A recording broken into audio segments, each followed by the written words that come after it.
El primero en hablar va a ser Oyer Quincoces, que es graduado en Filología Hispánica de esta misma universidad, con premio extraordinario, máster en Estudios Literarios por la Complutense de Madrid y máster en Formación de Profesorado en esta misma universidad. En 2019 tuvo el premio Francisca Aculodi a la inclusión en la perspectiva de género en los trabajos de fin de grado de la UPV. Actualmente es investigador predoctoral en esta misma casa y está realizando una tesis doctoral sobre la construcción de la masculinidad en la autobiografía española contemporánea, centrándose sobre todo en Juan Goytisolo, Terenci Moix y Luis Antonio de Villena. Y es autor además del libro Ser, Estar, Escribir, Escritores y Lugares. Desde 2019 además ha participado en varios congresos de carácter internacional y cuenta con alguna publicación en revistas como Poética, Revista de Estudios Literarios, Confluense o Cuadernos de la LEF, en cuyo comité editorial formó parte entre 2022 y 2023. Ha colaborado también en volúmenes colectivos y es parte del grupo Idiolit y del proyecto de la poesía como documento histórico. Bueno, pues buenos días. Sin más dilación voy a empezar ya con la comunicación. Pensaba hacerla mucho más dialogada, pero bueno, dado que es jueves para todo el mundo, yo voy a ir leyendo y en algún momento me pararé y haré alguna explicación más oral. Pero bueno, así también controlamos un poco mejor el tiempo. Vale. Pues no. Ahí. En la introducción a la poesía reunida de Luis Antonio de Villena, publicada por Visor en 1988, José Olivio Jiménez, que es el hombre que tenéis en pantalla, establece 3 etapas dentro de su producción lírica más temprana.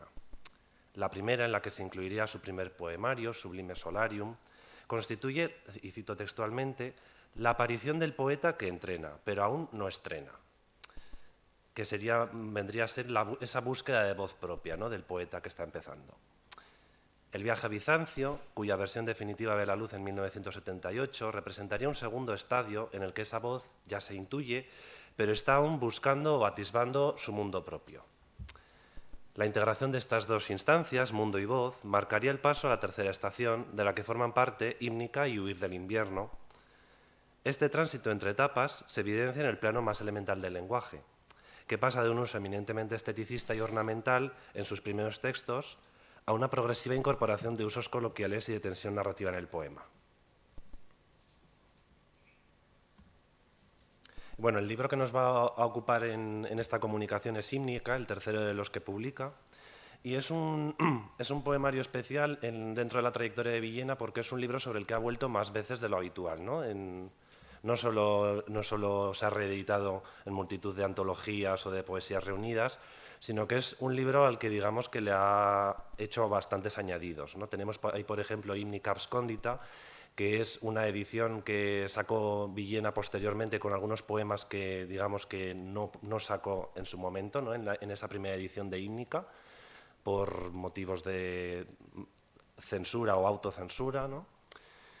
Y abajo tenemos Los días de la noche, que es un libro muy particular y es en el que más me voy a detener, porque es un texto híbrido que reúne todos los poemas de Hímnica, pero cada poema va precedido por un breve texto autobiográfico que funciona como una especie de glosa, ¿no?, en el que se cuentan, digamos, cuáles son los entresijos o los orígenes vivenciales y creativos del poema en cuestión, ¿no?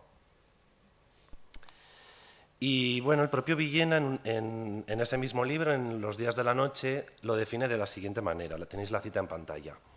Son unas memorias parciales, porque no hablan de mi vida toda en aquellos años, 1974-1978, sino solo de los momentos o historias que circularon, alrededor del momento poemático.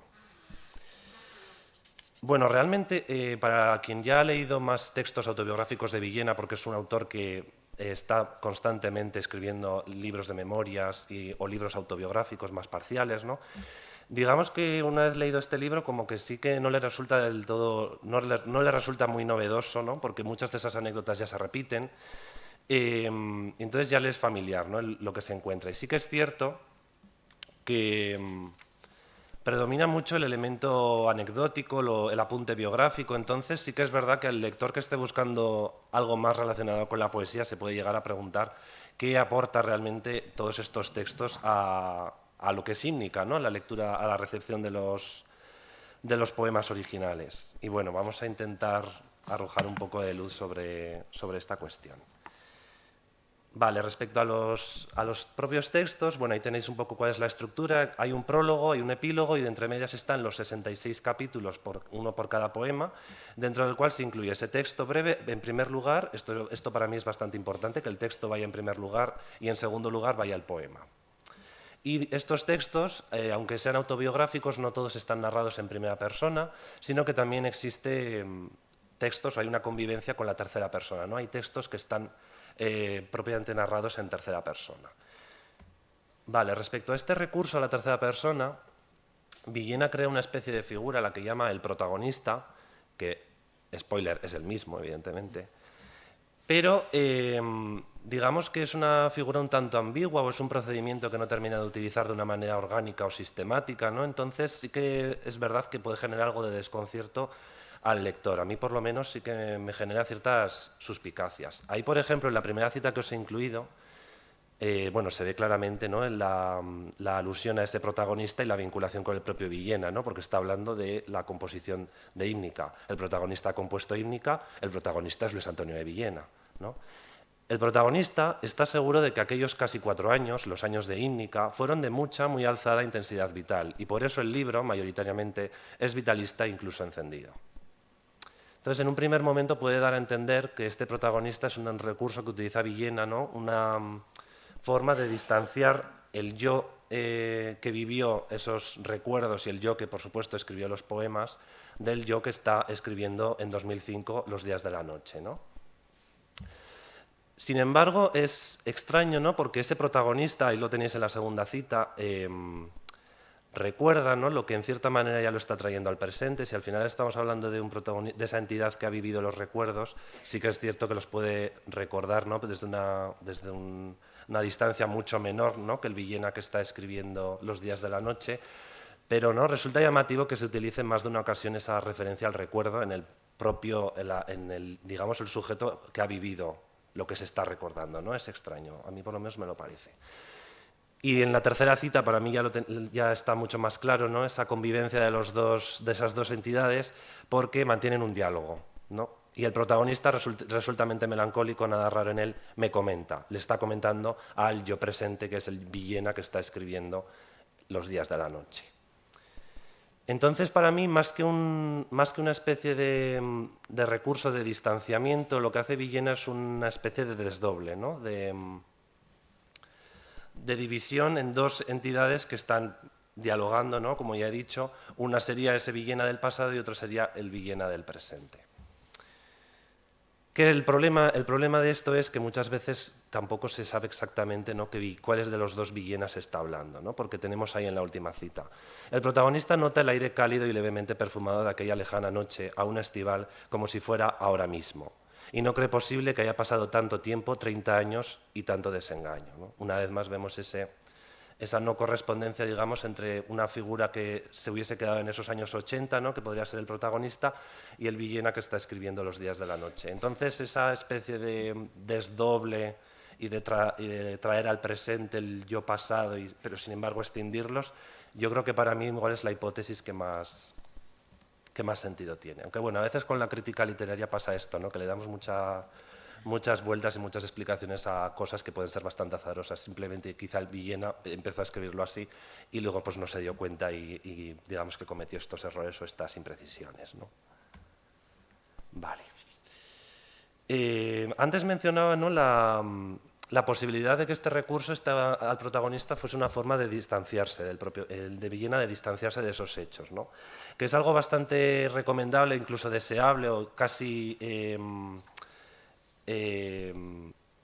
que casi no está premeditado en el caso de la autobiografía, porque al final es inevitable, ¿no? La persona que recuerda no es la misma que la persona que ha vivido lo que recuerda. Entonces esa distancia casi como que se produce de manera innata, ¿no?, de manera, pues eso, sí, innata. Sin embargo, claro, en este caso al final es que es casi forzosa, ¿no?, esa búsqueda de distancia, porque al final Villena está hablando de unos poemas que escribió hace 30 años, pero con todo lo que ha vivido después. Entonces, como que hasta qué punto lo que está planteando Villena es una lectura autorial a posteriori de unos textos que escribió hace 30 años, ¿no? Teniendo en cuenta, por supuesto, que las lecturas autoriales pues, hay que cogerlas con muchísimas pinzas o directamente ignorarlas, ¿no? Entonces, esta cita me parece interesante porque habla del proceso creativo, de cómo construyó ese libro, ¿no? Cito: mis amigos saben que llevo un diario desde hace muchos años, pero no lo he consultado para escribir estas páginas. Hubiera hallado probablemente mayor exactitud, pero preferí basarme en los recuerdos vivos, los recuerdos que me traía a mí la lectura de los poemas, que naturalmente, es otra mirada, no precisan de tales recuerdos. En este sentido, el libro que mezcla los poemas y las prosas, muy posteriores, es un experimento, provocado por la viveza del recuerdo o de la nostalgia, ¿por qué no decirlo? Es decir, aquí digamos que Villena está sacrificando la exactitud del recuerdo, ¿no? Que podría estar más conseguida, ¿no? Si hubiese consultado ese diario, a favor del recuerdo como vía de composición o el sentimiento, ¿no? Lo que el propio Villena siente desde ese presente de la escritura al leer los poemas que escribió hace 30 años, ¿no? Vale. Bueno, ¿qué es lo que nos interesa? Ahí tenéis por fin a Villena. Bastante más joven de lo que está ahora mismo. Yo creo que agradecería incluir más estas fotos que las fotos presentes, porque, bueno, pues, como muchos autores de su generación, está bastante atormentada por el tema del paso del tiempo y de la vejez. Bueno, ¿qué dos aspectos nos interesan especialmente del libro de Villena? En primer lugar, cómo traza una coherencia entre poesía y vida, que es algo que ya se ha sugerido en Ímnica, ¿no? Vamos a ver que Ímnica es un libro que la crítica ha valorado especialmente por la incorporación de lo vivencial al poema. Y claro, la existencia de un libro que incluye textos autobiográficos, relacionados con cada poema, para mí es algo que da más solidez todavía, que refuerza esa característica que le ha destacado la crítica, ¿no? Y en segundo lugar, también lo que me interesa es cómo Villena refuerza esa postura autorial, ¿no? Intelectual, ese el esteta homosexual, occidental, mediterráneo. Cómo consigue aporta una pieza más, porque toda la obra de Villena, en mi opinión, apunta en esa dirección, ¿no? Cómo proporciona una pieza más en ese edificio, ¿no? En esa construcción de su personaje, ¿no? de su autor, de lo que es el autor, Luis Antonio de Villena. Vale, vamos a entrar en ese carácter vivencial de Ímnica que he destacado, ¿no? Y la crítica pues, ha apuntado en más de una ocasión a cómo se interrelacionan, cómo coexisten poesía y vida, poesía y experiencia, en Ímnica concretamente, ¿no? Sí que, por ejemplo, ahí tenemos a Francisco Brines, que es en donde me voy a detener más. Porque el texto de Brines me parece muy interesante, ¿no? Para comentar Ímnica. Sí que eso, Francisco Brines dice que a partir del segundo libro, a partir del viaje a Bizancio, existe esta incorporación del elemento vivencial, del elemento, si queréis, autobiográfico, a su poesía. Bueno, voy a leer la cita de Brines. En el otro lateral tenéis otras dos citas de críticas que han valorado lo mismo, pero bueno, vamos a ir a Brines directamente por cuestión de tiempo. El poeta, a partir de su segundo libro, hará ingresar en el poema, cada vez con más fuerte evidencia, la directa experiencia de su vida, lo que en Ímnica llegará a convertirse en poesía biográfica, nada extraño y hasta esperable en un esteticista de signo vital. Digamos que la postura de Brines me interesa, ¿no? Porque, en primer lugar, porque directamente aparta ese primer libro, Sublime Solarium, de esta tendencia dentro de la poesía de Villena, y luego también porque él habla de una heterodoxia generacional en el caso de Villena, ¿no? Dice que Villena, dentro de los novísimos, que es, digamos, el grupo o generación donde primero se incluye a Villena, aunque tampoco creo que sea de los autores de primera fila, ¿no? De los primeros, de los más puramente novísimos, ¿no? Reconocidos por la crítica. Digamos que el movimiento en la generación novísima, los primeros libros que publican los novísimos, rehuyen completamente este elemento vivencial, ¿no? Entonces a Brines le sirve esto para hablar en el caso de Villena de una heterodoxia generacional. Luego sí que es cierto que recula y termina hablando más bien de una ortodoxia heterodoxa, porque sí que constata que al final lo que hace Villena en Ímnica no se termina de desmarcar tanto de la evolución lógica que también siguen los novísimos, ¿no? Porque en los novísimos, como plantea Juan José Lanz, si al principio hay motivado por el descrédito, ¿no?, de la poesía realista, de la poesía social. Hay mucho este foco en el arte por el arte, ¿no?, en el poema por el poema. Sí que es cierto que también se detecta a mediados de los años 70 una progresiva introducción o regreso del elemento subjetivo, ¿no?, del yo, digamos. Entonces, en ese sentido, el poemario de Villena no es una excepción, ¿no? Se integra dentro de una deriva estética más general, digamos. Y aquí voy a reproducir una cita de José Olivio Jiménez, el crítico que mencionaba al principio, donde habla de Sublime Solarium, ¿no?, y le confiere estas características de los novísimos que he mencionado, ¿no?, que ya, digamos, que no tienen cabida en los próximos, o no tienen cabida de una manera tan fuerte en los próximos libros de Luis Antonio de Villena. Y cito: Sublime Solarium quiso extremar lo extremoso, haciendo muy suyos dos de los principios que, como los ha descrito Guillermo Carnero, marcaron el periodo inicial y cohesivo de la generación a que Villena y el propio Carnero pertenecen. Uno de ellos es la consideración del lenguaje como una realidad autónoma y no utilitaria, forzando al lector a una actitud específicamente estética ante el texto poético. Y este otro, la renuncia a la expresión directa de yo confesional y sentimental. Esto es, el bloqueo de la expresión directa del yo. Vale, aquí vemos un poco más esta heterodoxia generacional, ¿no?, que he mencionado, ese desinterés por lo biográfico de la primera poesía novísima, y abajo tenéis la definición que da, digamos, la caracterización que hace Boussoño, ¿no?, de la realidad dada en el lenguaje, solo en él existe, y el poema inventa su referente, ¿no? No hay una dependencia de lo extratextual en el poema, en estos poemas, en esta poesía.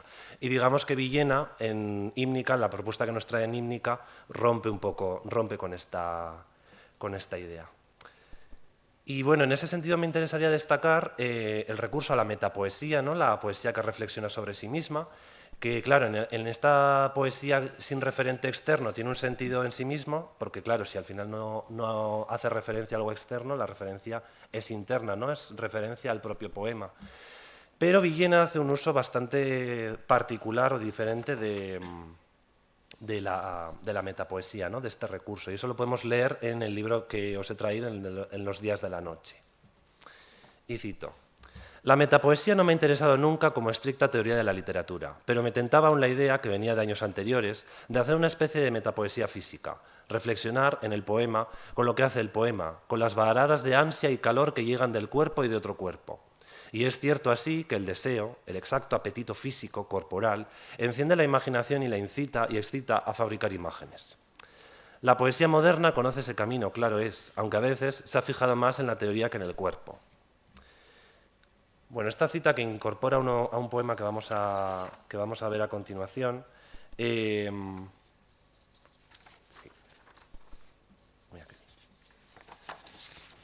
me interesa por dos razones. En primer lugar, sí que hace referencia, ¿no?, a esa relación entre poesía y cuerpo, como a través de la percepción de los sentidos, y evidentemente la pulsión sexual es claramente parte de ese reino, ¿no?, cómo ese impulso físico condiciona la percepción de la realidad del poeta y tiene cabida dentro del poema, ¿no? Cómo se reflexiona sobre ese proceso dentro del propio poema.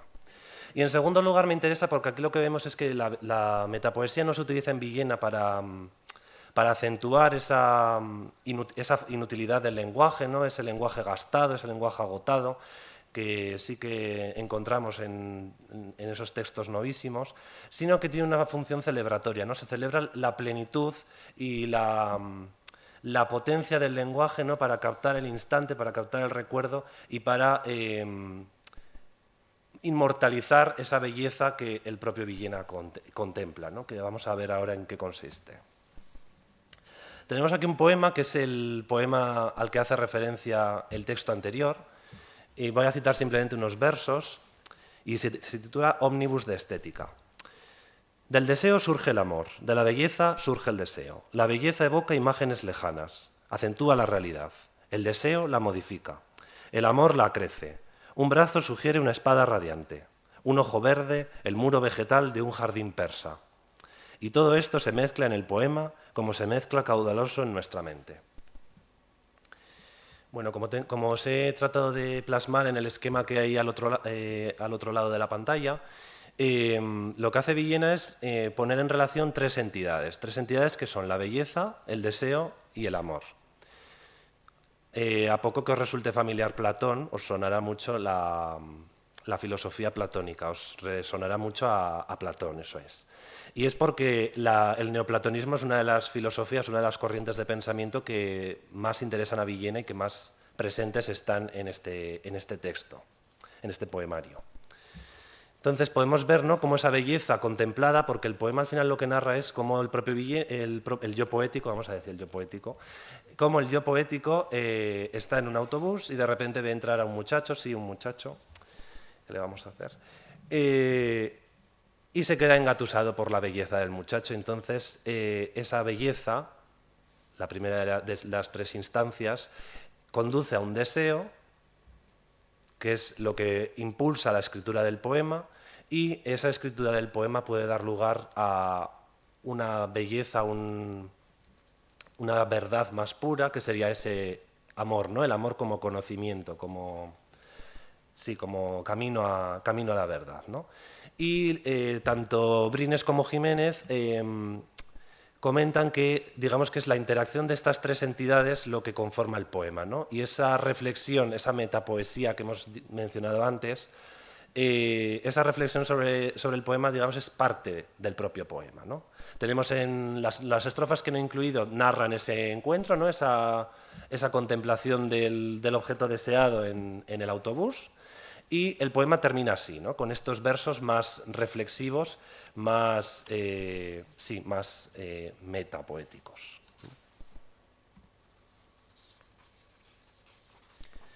Aquí he traído una cita que, bueno, no voy a poder leer, pero en la que sí que me gustaría destacar el peso de la mirada. He traído más citas a ese respecto, ¿no?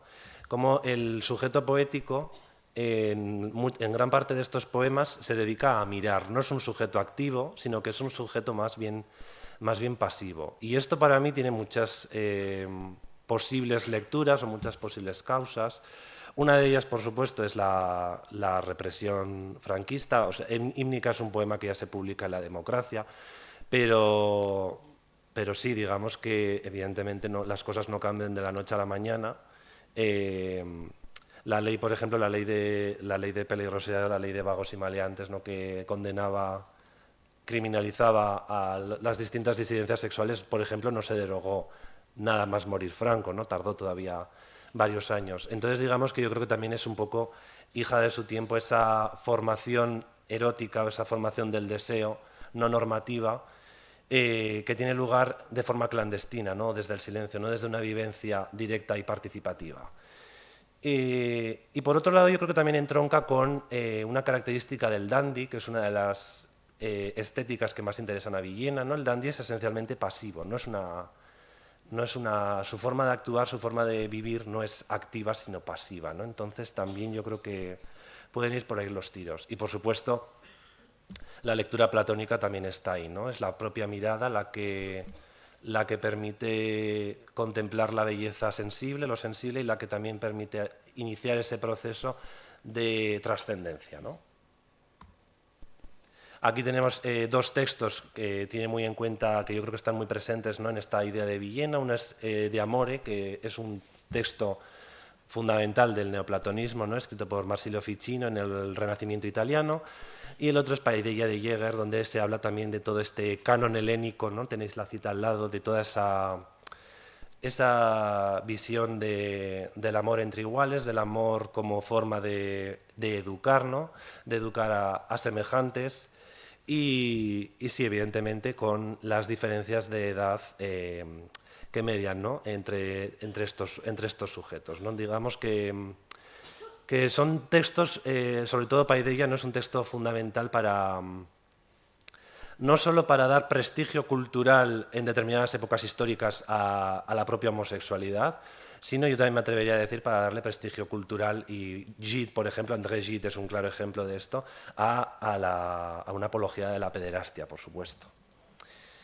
Y este ideal helénico me interesa también porque ha pervivido hasta la actualidad, ¿no? El ideal masculino, el canon griego, que rescata, por ejemplo, Winkelmann en el siglo XVIII, ¿no? Cuando se están haciendo estas excavaciones en Pompeya y en Herculano, y recupera estos torsos griegos, ¿no? Y ese ideal masculino ha llegado hasta la actualidad, ¿no? Y aquí traigo, por ejemplo, varios textos que tratan la masculinidad o los estudios de género, los estudios sobre homosexualidad más concretamente, y cómo en todos ellos sigue ese mismo modelo, ¿no? Cómo es tan, incluso en la crítica, es tan difícil desprenderse de ese modelo, ¿no? El último caso, por ejemplo, el de Monique Wittig, me parece especialmente sangrante, ¿no? Porque digamos que Wittig era una insigne crítica y una insigne lesbiana, ¿no? Entonces, no creo que estuviese muy de acuerdo, muy contenta con esa portada, digamos. Aquí tenemos otra cita sobre la mirada, ¿no? La dejo simplemente unos segundos para que veáis en negrita como indicado, ¿no? Esa presencia constante del mirar, ¿no? Del mirar del sujeto poético.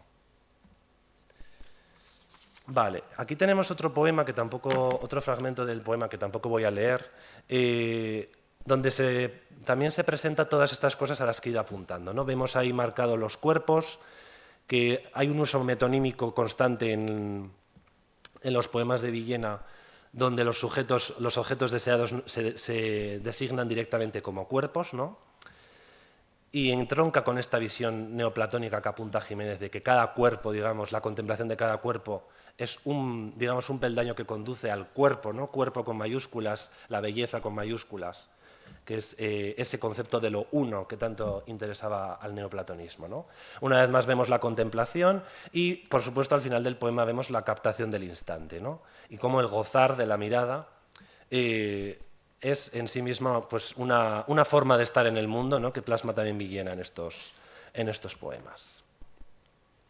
Y aquí lo que vemos es la anécdota real que está detrás de este poema, ¿no? Que sitúa Villena en Benalmádena, ¿no? Concretamente en el verano de 1976, y esto es lo que podemos leer en el libro en los días de la noche, ¿no?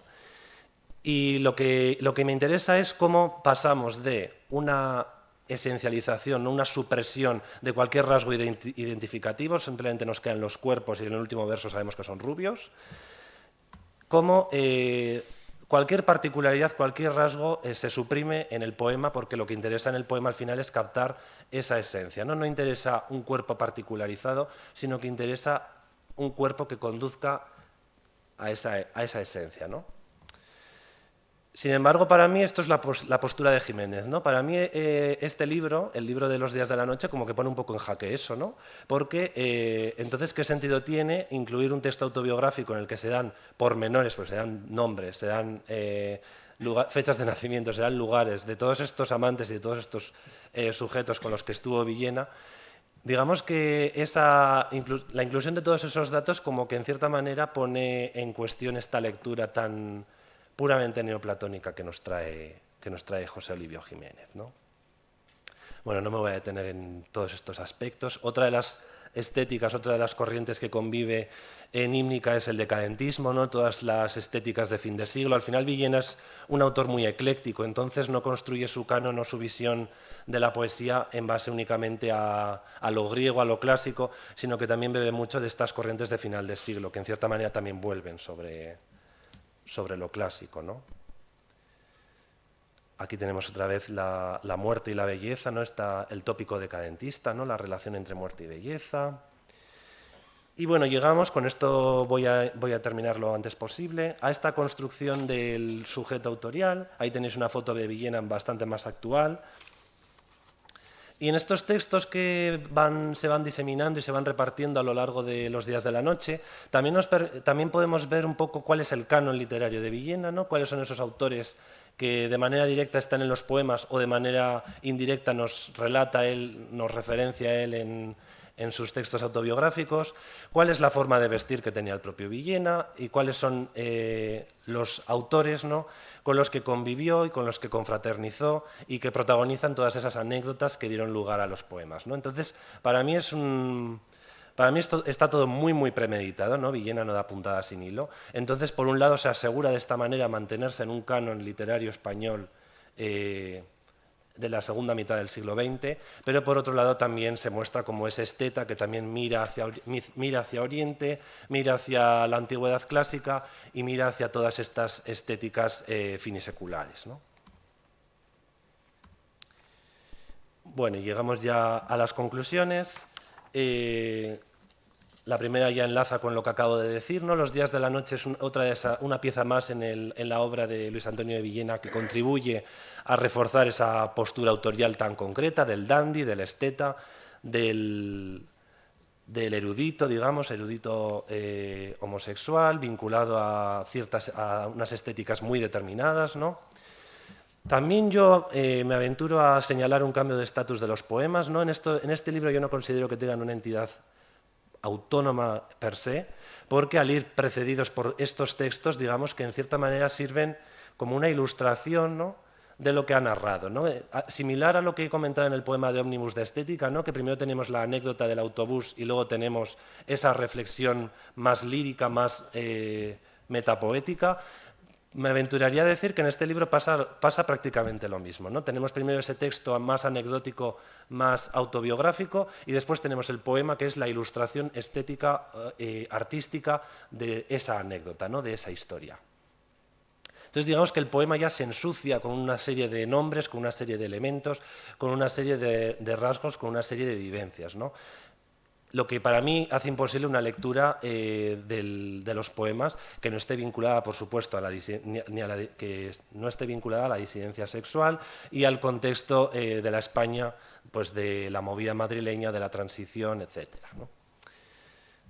Esa contaminación de lo lírico y lo prosaico que ya mencionaba, ¿no? El poeta se convierte así en un cronista generacional, en un cronista de cómo era la vida gay en el Madrid de la segunda mitad del siglo XX, ¿no?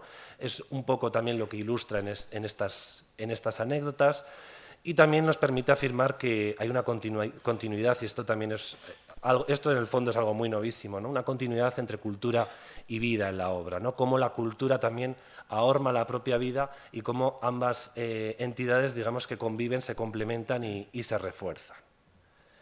Y con esto ya hemos terminado. Muchas gracias.